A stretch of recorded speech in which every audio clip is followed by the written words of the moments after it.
One of the most important markets in the global economy is the bond market.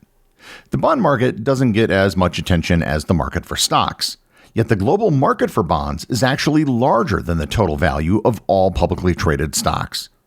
Moreover, bond markets have the power to influence policy and possibly even topple governments. Learn more about bonds and the bond market and how they work on this episode of Everything Everywhere Daily.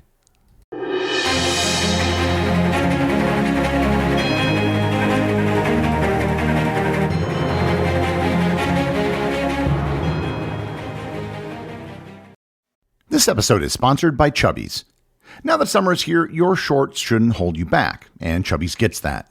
Their lined swim collection is built for comfort, with chafe-free liners, four-way stretch, and bold prints that are actually fun to wear.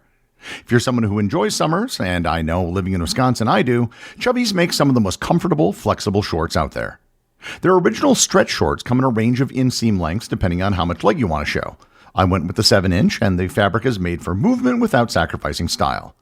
If you're heading to the pool or beach, their classic lined swim trunks are a favorite. They're lightweight, quick drying, and come in tons of fun designs: palm trees, flamingos, or even solid colors.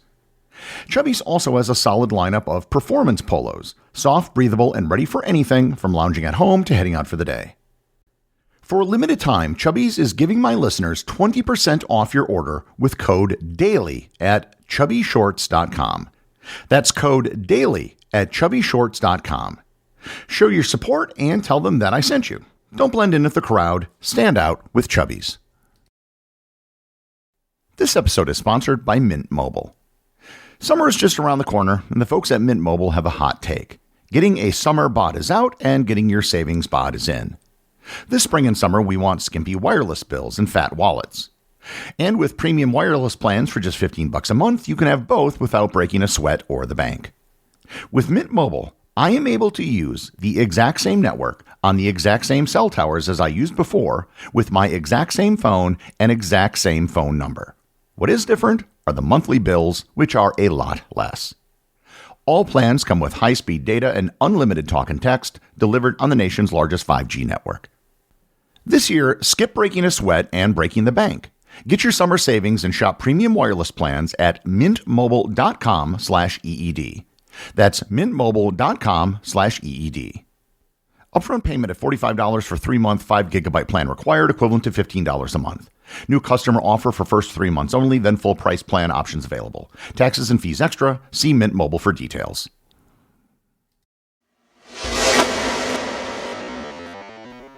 One of my favorite quotes of all time comes from the political strategist James Carville. His nickname is the Ragin' Cajun. He was the campaign manager for Bill Clinton back in 1992. In the early 90s, during the start of the first Clinton administration, he was stunned at the power of the bond markets to influence policy. In an article in the Wall Street Journal, he said, quote, "I used to think that if there was reincarnation, I would want to come back as the president or the pope or a 400 baseball hitter. But now I want to come back as the bond market. You can intimidate everybody." End quote. So what exactly did he mean when he said the bond markets can intimidate everyone? Well, before we can answer that question, let's start at the beginning and address exactly what bonds are. Let's say you are a company or a government and you need to raise money for a project. If you are a company, one option would be to sell shares of your company, which represent a stake in the company's ownership. Anyone who buys a share of stock usually hopes that the company will do well in the future and that the value of that share will increase in price. Selling shares isn't an option for governments, however. If they want to raise money, then they have to take the other path, which is also open to corporations, issuing debt. Small businesses and consumers usually take out a loan from a bank. They go to the bank, talk to the loan officer, and make their case. The bank may then give them a loan, which they have to pay back with interest. That's one way to get money through debt. Another option, which is usually only available to large institutions such as publicly traded companies and governments, is to issue bonds. A bond is a loan made by an investor to the entity that issues the bond. The borrower, also called the issuer, promises to pay back the principal, the original amount borrowed, on a specific future date called the maturity date. And along the way, the borrower usually agrees to make regular interest payments called coupons. Bond payments are called coupons because back in the day, bonds were simply pieces of paper with coupons attached. You would remove the coupon and then turn them in for your interest payment. These old-style bonds were known as bearer bonds. The bond was owned by whoever held the physical piece of paper. They're rarely issued anymore because they turned out to be an excellent way to launder money. But they're still used as plot devices in some movies. With bearer bonds, there isn't just a risk of the issuing institution not paying out, but also the physical risk of losing the bond itself. Here's an example of how a normal bond issue might work. Imagine a government needs to raise money for some infrastructure project. Instead of raising taxes or cutting spending, it issues a 10-year bond with a face value of $1,000 and a 5% annual coupon rate. And they may issue as many of these bonds as is necessary to raise the amount of money that is needed. You, the investor, would buy the bond for $1,000. Each year, you receive $50 in interest payments, as $50 is 5% of $1,000. After 10 years, you then get back your original $1,000 investment that you put in. So over the life of the bond, you've earned $500 in interest and you got your money back. Instead of working with banks as you would a loan, the issuing institution would sell these bonds on the open market, and they could be purchased by anyone. So far, this isn't too different than a standard loan other than who is doing the lending. What makes bonds different than loans from a bank is that they can be bought and sold on secondary markets, just like stocks. And this is the bond market. If you don't know much about bond markets or bond trading, your first instinct may be to question why they exist at all. Stocks can keep going up in value without any real limit. A bond, on the other hand, has all of its terms already baked in. In the example I just gave above, the amount you can get in interest can't change, and the amount you get at the end of the term can't change, and the term can't change. So what's the point in selling it, and why are they sold so frequently? For starters, the initial auction for a bond only happens once. If you're unable to buy it in the initial auction, you have to buy it from someone else in the secondary market. But more importantly, the value of a bond is highly dependent on interest rates. In the above example I gave, the bond had an interest rate of 5%. Let's say that interest rates now go up and people can buy bonds that have an interest rate of 6%. Who would want to own a bond that pays 5% when you could have one that pays 6%?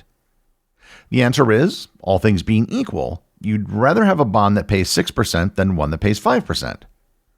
However, you can compensate for a change in interest rates by changing the amount that you sell the bond for. Yield is the word that refers to the return an investor gets from a bond. The most common type is the yield to maturity, which represents the total expected return if the bond is held until it matures, accounting for all coupon payments and any difference between the purchase price and the face value.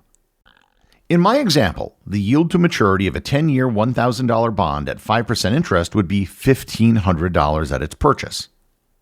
That 5% bond can have the same yield as a 6% bond if you buy the 5% bond at less than the initial $1,000 that it costs. It might sell for only $950 to match the new higher yield.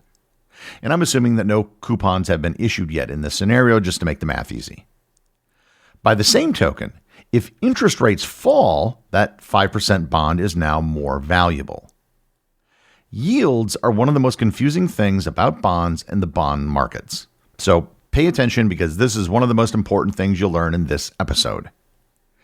Bond yields are inversely related to bond prices. If demand for a bond increases, its price goes up and its yield goes down. If demand falls, its price drops and its yield rises. And there are a host of things that can affect bond prices.